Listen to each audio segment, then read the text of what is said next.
Et donc toi, tu t'es lancé des défis. Le premier, le Mont Blanc. Le deuxième, le Kilimandjaro. Qu'est-ce qui t'est passé par la tête pour avoir envie de faire ça et pour faire ça?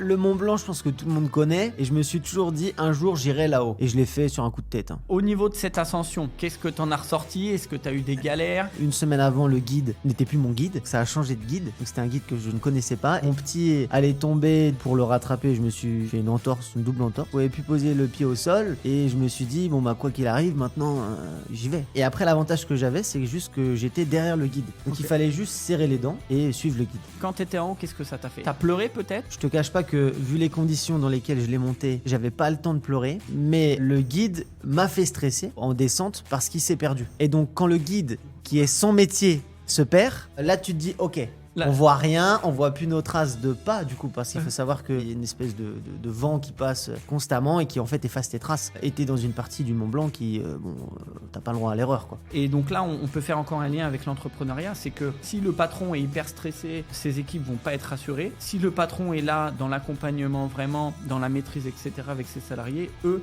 ils vont être aussi en bonne condition pour réussir. Tu vois, c'est le professionnel, c'est la personne à qui t'as remis ta confiance, qui t'a créé cet état de stress. Ok.